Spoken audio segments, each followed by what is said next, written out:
شروع اللہ کے نام سے جو بڑا مہربان نہایت رحم والا ہے۔ یہ ایک سورت ہے جس کو ہم نے نازل کیا اور اس کے احکام کو فرض کر دیا، اور اس میں واضح المطالب آیتیں نازل کیں تاکہ تم یاد رکھو۔ بدکاری کرنے والی عورت اور بدکاری کرنے والا مرد جب ان کی بدکاری ثابت ہو جائے تو دونوں میں سے ہر ایک کو 100 درے مارو، اور اگر تم خدا اور روز آخرت پر ایمان رکھتے ہو تو شرع خدا کے حکم میں تمہیں ان پر ہرگز ترس نہ آئے، اور چاہیے کہ ان کی سزا کے وقت مسلمانوں کی ایک جماعت بھی موجود ہو۔ بدکار مرد تو بدکار یا مشرک عورت کے سوا نکاح نہیں کرتا، اور بدکار عورت کو بھی بدکار یا مشرک مرد کے سوا اور کوئی نکاح میں نہیں لاتا، اور یہ یعنی بدکار عورت سے نکاح کرنا مومنوں پر حرام ہے۔ اور جو لوگ پرہیزگار عورتوں کو بدکاری کا عیب لگائیں اور اس پر 4 گواہ نہ لائیں تو ان کو 80 درے مارو، اور کبھی ان کی شہادت قبول نہ کرو، اور یہی بد کردار ہیں۔ ہاں، جو اس کے بعد توبہ کر لیں اور اپنی حالت سنوار لیں تو خدا بھی بخشنے والا مہربان ہے۔ اور جو لوگ اپنی عورتوں پر بدکاری کی تہمت لگائیں اور خود ان کے سوا ان کے گواہ نہ ہوں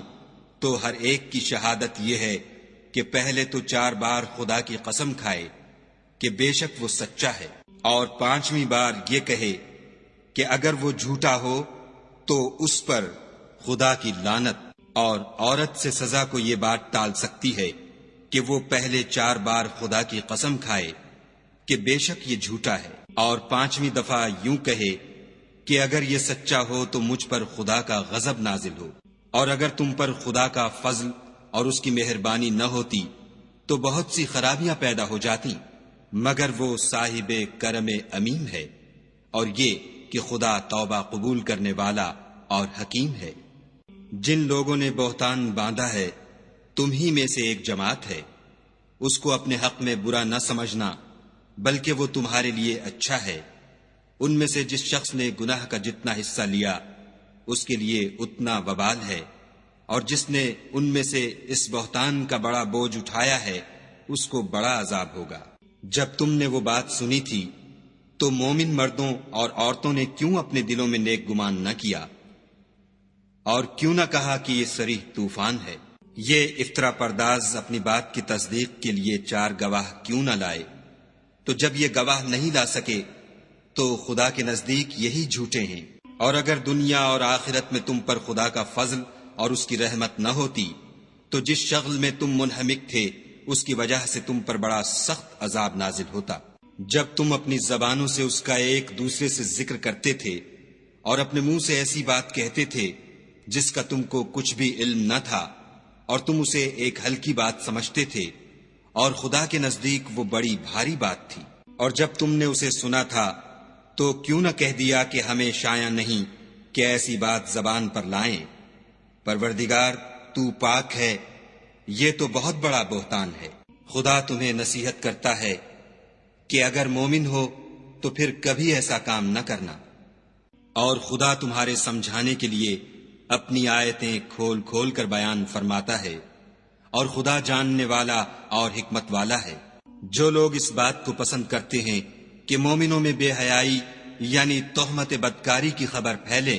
ان کو دنیا اور آخرت میں دکھ دینے والا عذاب ہوگا، اور خدا جانتا ہے اور تم نہیں جانتے۔ اور اگر تم پر خدا کا فضل اور اس کی رحمت نہ ہوتی تو کیا کچھ نہ ہوتا، مگر وہ کریم ہے، اور یہ کہ خدا نہایت مہربان اور رحیم ہے۔ مومنو، شیطان کے قدموں پر نہ چلنا، اور جو شخص شیطان کے قدموں پر چلے گا تو شیطان تو بے حیائی کی باتیں اور برے کام ہی بتائے گا۔ اور اگر تم پر خدا کا فضل اور اس کی مہربانی نہ ہوتی تو ایک شخص بھی تم میں پاک نہ ہو سکتا، مگر خدا جس کو چاہتا ہے پاک کر دیتا ہے، اور خدا سننے والا اور جاننے والا ہے۔ اور جو لوگ تم میں صاحب فضل اور صاحب وسعت ہیں وہ اس بات کی قسم نہ کھائیں کہ رشتہ داروں اور محتاجوں اور وطن چھوڑ جانے والوں کو کچھ خرچ پات نہیں دیں گے۔ ان کو چاہیے کہ معاف کر دیں اور درگزر کریں۔ کیا تم پسند نہیں کرتے کہ خدا تم کو بخش دے؟ اور خدا تو بخشنے والا مہربان ہے۔ جو لوگ پرہیزگار اور برے کاموں سے بے خبر اور ایماندار عورتوں پر بدکاری کی تہمت لگاتے ہیں، ان پر دنیا اور آخرت دونوں میں لعنت ہے اور ان کو سخت عذاب ہوگا، یعنی قیامت کے روز جس دن ان کی زبانیں اور ہاتھ اور پاؤں سب ان کے کاموں کی گواہی دیں گے۔ اس دن خدا ان کو ان کے اعمال کا پورا پورا اور ٹھیک بدلہ دے گا، اور ان کو معلوم ہو جائے گا کہ خدا برحق اور حق کو ظاہر کرنے والا ہے۔ ناپاک عورتیں ناپاک مردوں کے لیے ہیں، اور ناپاک مرد ناپاک عورتوں کے لیے، اور پاک عورتیں پاک مردوں کے لیے ہیں، اور پاک مرد پاک عورتوں کے لیے۔ یہ پاک لوگ ان بدگوئیوں کی باتوں سے بری ہیں، اور ان کے لیے بخشش اور نیک روزی ہے۔ مومنو، اپنے گھروں کے سوا دوسرے لوگوں کے گھروں میں گھر والوں سے اجازت لیے اور ان کو سلام کیے بغیر داخل نہ ہوا کرو، یہ تمہارے حق میں بہتر ہے، اور ہم یہ نصیحت اس لیے کرتے ہیں کہ شاید تم یاد رکھو۔ اگر تم گھر میں کسی کو موجود نہ پاؤ تو جب تک تم کو اجازت نہ دی جائے اس میں مت داخل ہو، اور اگر یہ کہا جائے کہ اس وقت لوٹ جاؤ تو لوٹ جایا کرو، یہ تمہارے لیے بڑی پاکیزگی کی بات ہے، اور جو کام تم کرتے ہو خدا سب جانتا ہے۔ ہاں، اگر تم کسی ایسے مکان میں جاؤ جس میں کوئی نہ بستا ہو اور اس میں تمہارا اسباب رکھا ہو تو تم پر کچھ گناہ نہیں، اور جو کچھ تم ظاہر کرتے ہو اور جو پوشیدہ کرتے ہو خدا کو سب معلوم ہے۔ مومن مردوں سے کہہ دو کہ اپنی نظریں نیچی رکھا کریں اور اپنی شرم گاہوں کی حفاظت کیا کریں، یہ ان کے لیے بڑی پاکیزگی کی بات ہے، اور جو کام یہ کرتے ہیں خدا ان سے خبردار ہے۔ اور مومن عورتوں سے بھی کہہ دو کہ وہ بھی اپنی نگاہیں نیچی رکھا کریں اور اپنی شرم گاہوں کی حفاظت کیا کریں، اور اپنی آرائش یعنی زیور کے مقامات کو ظاہر نہ ہونے دیا کریں مگر جو اس میں سے کھلا رہتا ہو، اور اپنے سینوں پر اوڑھنیاں اوڑھے رہا کریں، اور اپنے خامند اور باپ اور خسر اور بیٹوں اور خامند کے بیٹوں اور بھائیوں اور بھتیجوں اور بھانجوں اور اپنی ہی قسم کی عورتوں اور لونڈی غلاموں کے سوا نیز ان خدام کے جو عورتوں کی خواہش نہ رکھیں، یا ایسے لڑکوں کے جو عورتوں کے پردے کی چیزوں سے واقف نہ ہوں، غرض ان لوگوں کے سوا کسی پر اپنی زینت اور سنگار کے مقامات کو ظاہر نہ ہونے دیں، اور اپنے پاؤں ایسے طور سے زمین پر نہ ماریں کہ جھنکار کانوں میں پہنچے اور ان کا پوشیدہ زیور معلوم ہو جائے۔ اور مومنوں، سب خدا کے آگے توبہ کرو تاکہ فلاح پاؤ، اور اپنی قوم کی بیوہ عورتوں کے نکاح کر دیا کرو، اور اپنے غلاموں اور لونڈیوں کے بھی جو نیک ہوں نکاح کر دیا کرو۔ اگر وہ مفلس ہوں گے تو خدا ان کو اپنے فضل سے خوشحال کر دے گا، اور خدا بہت وسعت والا اور سب کچھ جاننے والا ہے۔ اور جن کو بیاہ کا مقدور نہ ہو وہ پاک دامنی کو اختیار کیے رہیں یہاں تک کہ خدا ان کو اپنے فضل سے غنی کر دے۔ اور جو غلام تم سے مکاتبت چاہیں، اگر تم ان میں صلاحیت اور نیکی پاؤ تو ان سے مکاتبت کر لو، اور خدا نے جو مال تم کو بخشا ہے اس میں سے ان کو بھی دو۔ اور اپنی لونڈیوں کو اگر وہ پاک دامن رہنا چاہیں تو بے شرمی سے دنیاوی زندگی کے فوائد حاصل کرنے کے لیے بدکاری پر مجبور نہ کرنا، اور جو ان کو مجبور کرے گا تو ان بیچاریوں کے مجبور کیے جانے کے بعد خدا بخشنے والا مہربان ہے۔ اور ہم نے تمہاری طرف روشن آیتیں نازل کی ہیں، اور جو لوگ تم سے پہلے گزر چکے ہیں ان کی خبریں اور پرہیزگاروں کے لیے نصیحت۔ خدا آسمانوں اور زمین کا نور ہے، اس کے نور کی مثال ایسی ہے کہ گویا ایک طاق ہے جس میں چراغ ہے، اور چراغ ایک قندیل میں ہے، اور قندیل ایسی صاف شفاف ہے کہ گویا موتی کا سا چمکتا ہوا تارا ہے۔ اس میں ایک مبارک درخت کا تیل جلایا جاتا ہے، یعنی زیتون، کہ نہ مشرق کی طرف ہے نہ مغرب کی طرف۔ ایسا معلوم ہوتا ہے کہ اس کا تیل خواہ آگ اسے نہ بھی چھوئے جلنے کو تیار ہے۔ بڑی روشنی پر روشنی ہو رہی ہے۔ خدا اپنے نور سے جس کو چاہتا ہے سیدھی راہ دکھاتا ہے۔ اور خدا جو مثالیں بیان فرماتا ہے تو لوگوں کے سمجھانے کے لیے، اور خدا ہر چیز سے واقف ہے۔ وہ قندیل ان گھروں میں ہے جن کے بارے میں خدا نے ارشاد فرمایا ہے کہ بلند کیے جائیں، اور وہاں خدا کے نام کا ذکر کیا جائے، اور ان میں صبح و شام اس کی تسبیح کرتے رہیں۔ یعنی ایسے لوگ جن کو خدا کے ذکر اور نماز پڑھنے اور زکوٰۃ دینے سے نہ سوداگری غافل کرتی ہے نہ خرید و فروخت۔ وہ اس دن سے جب دل خوف اور گھبراہٹ کے سبب الٹ جائیں گے اور آنکھیں اوپر چڑھ جائیں گی، ڈرتے ہیں، تاکہ خدا ان کو ان کے عملوں کا بہت اچھا بدلہ دے اور اپنے فضل سے زیادہ بھی عطا کرے۔ اور خدا جس کو چاہتا ہے بے شمار رزق دیتا ہے۔ اور جن لوگوں نے کفر کیا ان کے اعمال کی مثال ایسی ہے جیسے میدان میں ریت کہ پیاسا اسے پانی سمجھے، یہاں تک کہ جب اس کے پاس آئے تو اسے کچھ بھی نہ پائے، اور خدا ہی کو اپنے پاس دیکھے تو وہ اسے اس کا حساب پورا پورا چکا دے، اور خدا جلد حساب کرنے والا ہے۔ یا ان کے اعمال کی مثال ایسی ہے جیسے دریائے عمیق میں اندھیرے جس پر لہر چڑھی چلی آتی ہو، اور اس کے اوپر اور لہر آ رہی ہو، اور اس کے اوپر بادل ہو، غرض اندھیرے ہی اندھیرے ہوں، ایک پر ایک چھایا ہوا،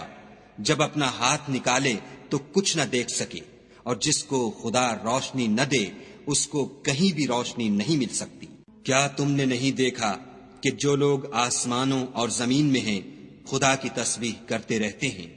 اور پر پھیلائے ہوئے جانور بھی، اور سب اپنی نماز اور تسبیح کے طریقے سے واقف ہیں، اور جو کچھ وہ کرتے ہیں سب خدا کو معلوم ہے۔ اور آسمان اور زمین کی بادشاہی خدا ہی کے لیے ہے، اور خدا ہی کی طرف لوٹ کر جانا ہے۔ کیا تم نے نہیں دیکھا کہ خدا ہی بادلوں کو چلاتا ہے، پھر ان کو آپس میں ملا دیتا ہے، پھر ان کو طے بطے کر دیتا ہے، پھر تم دیکھتے ہو کہ بادل میں سے مے نکل کر برس رہا ہے، اور آسمان میں جو اولوں کے پہاڑ ہیں ان سے اولے نازل کرتا ہے، تو جس پر چاہتا ہے اس کو برسا دیتا ہے، اور جس سے چاہتا ہے ہٹا رکھتا ہے۔ اور بادل میں جو بجلی ہوتی ہے اس کی چمک آنکھوں کو خیرہ کر کے بینائی کو اچکے لیے جاتی ہے۔ خدا ہی رات اور دن کو بدلتا رہتا ہے، اہل بصارت کے لیے اس میں بڑی عبرت ہے۔ اور خدا ہی نے ہر چلنے پھرنے والے جاندار کو پانی سے پیدا کیا، تو ان میں سے بعض ایسے ہیں کہ پیٹ کے بل چلتے ہیں، اور بعض ایسے ہیں جو 2 پاؤں پر چلتے ہیں، اور بعض ایسے ہیں جو 4 پاؤں پر چلتے ہیں۔ خدا جو چاہتا ہے پیدا کرتا ہے، بے شک خدا ہر چیز پر قادر ہے۔ ہم ہی نے روشن آیتیں نازل کی ہیں، اور خدا جس کو چاہتا ہے سیدھے رستے کی طرف ہدایت کرتا ہے۔ اور بعض لوگ کہتے ہیں کہ ہم خدا پر اور رسول پر ایمان لائے اور ان کا حکم مان لیا، پھر اس کے بعد ان میں سے ایک فرقہ پھر جاتا ہے، اور یہ لوگ صاحب ایمان ہی نہیں ہیں۔ اور جب ان کو خدا اور اس کے رسول کی طرف بلایا جاتا ہے تاکہ رسول خدا ان کا قضیہ چکا دیں، تو ان میں سے ایک فرقہ منہ پھیر لیتا ہے، اور اگر معاملہ حق ہو اور ان کو پہنچتا ہو تو ان کی طرف مطیع ہو کر چلے آتے ہیں۔ کیا ان کے دلوں میں بیماری ہے، یا یہ شک میں ہیں،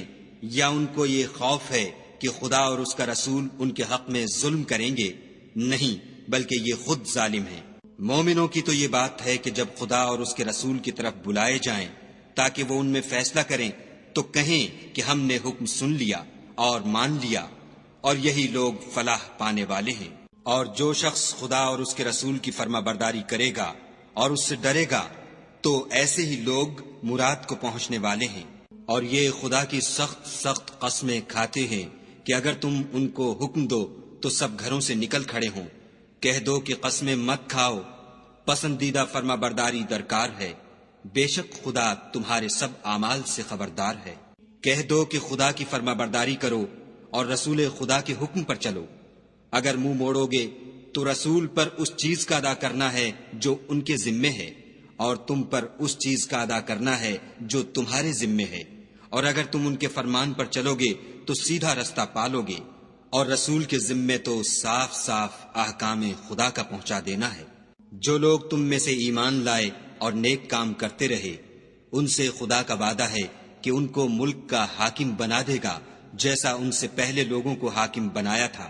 اور ان کے دین کو جسے اس نے ان کے لیے پسند کیا ہے مستحکم و پائیدار کرے گا، اور خوف کے بعد ان کو امن بخشے گا۔ وہ میری عبادت کریں گے اور میرے ساتھ کسی چیز کو شریک نہ بنائیں گے، اور جو اس کے بعد کفر کرے تو ایسے لوگ بد کردار ہیں۔ اور نماز پڑھتے رہو اور زکوٰۃ دیتے رہو اور پیغمبر خدا کے فرمان پر چلتے رہو تاکہ تم پر رحمت کی جائے۔ اور ایسا خیال نہ کرنا کہ کافر لوگ ہم کو زمین میں مغلوب کر دیں گے، یہ جا ہی کہاں سکتے ہیں، ان کا ٹھکانہ دوزخ ہے، اور وہ بہت برا ٹھکانہ ہے۔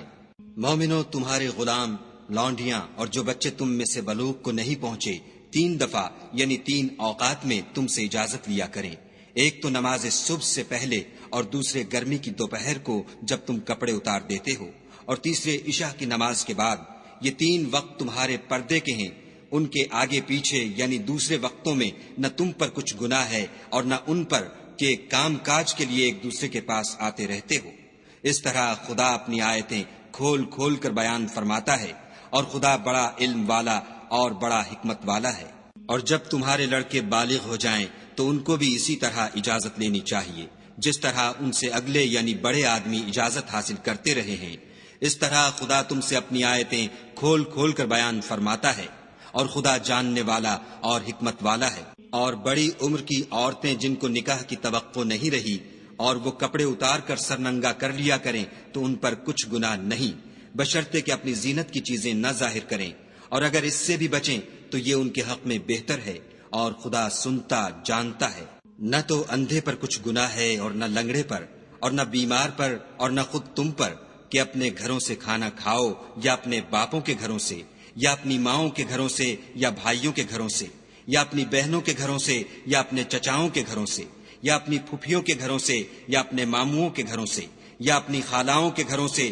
یا اس گھر سے جس کی کنجیاں تمہارے ہاتھ میں ہوں یا اپنے دوستوں کے گھروں سے، اور اس کا بھی تم پر کچھ گناہ نہیں کہ سب مل کر کھانا کھاؤ یا جدا جدا۔ اور جب گھروں میں جایا کرو تو اپنے گھر والوں کو سلام کیا کرو، یہ خدا کی طرف سے مبارک اور پاکیزہ تحفہ ہے۔ اس طرح خدا اپنی آیتیں کھول کھول کر بیان فرماتا ہے تاکہ تم سمجھو۔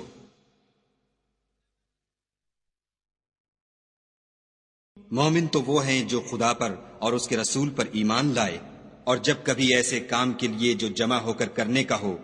پیغمبر خدا کے پاس جمع ہوں تو ان سے اجازت لیے بغیر چلے نہیں جاتے۔ اے پیغمبر صلی اللہ علیہ وآلہ وسلم، جو لوگ تم سے اجازت حاصل کرتے ہیں وہی خدا پر اور اس کے رسول پر ایمان رکھتے ہیں۔ سو جب یہ لوگ تم سے کسی کام کے لیے اجازت مانگا کریں تو ان میں سے جسے چاہا کرو اجازت دے دیا کرو، اور ان کے لیے خدا سے بخشش مانگا کرو، کچھ شک نہیں کہ خدا بخشنے والا مہربان ہے۔ مومنو، پیغمبر کے بلانے کو ایسا خیال نہ کرنا جیسا تم آپس میں ایک دوسرے کو بلاتے ہو، بے شک خدا کو وہ لوگ معلوم ہیں جو تم میں سے آنکھ بچا کر چل دیتے ہیں۔ تو جو لوگ ان کے حکم کی مخالفت کرتے ہیں ان کو ڈرنا چاہیے کہ ایسا نہ ہو کہ ان پر کوئی آفت پڑ جائے یا تکلیف دینے والا عذاب نازل ہو۔ دیکھو، جو کچھ آسمانوں اور زمین میں ہے سب خدا ہی کا ہے، جس طریق پر تم ہو وہ اسے جانتا ہے، اور جس روز لوگ اس کی طرف لوٹائے جائیں گے تو جو عمل وہ کرتے رہے وہ ان کو بتا دے گا، اور خدا ہر چیز سے واقف ہے۔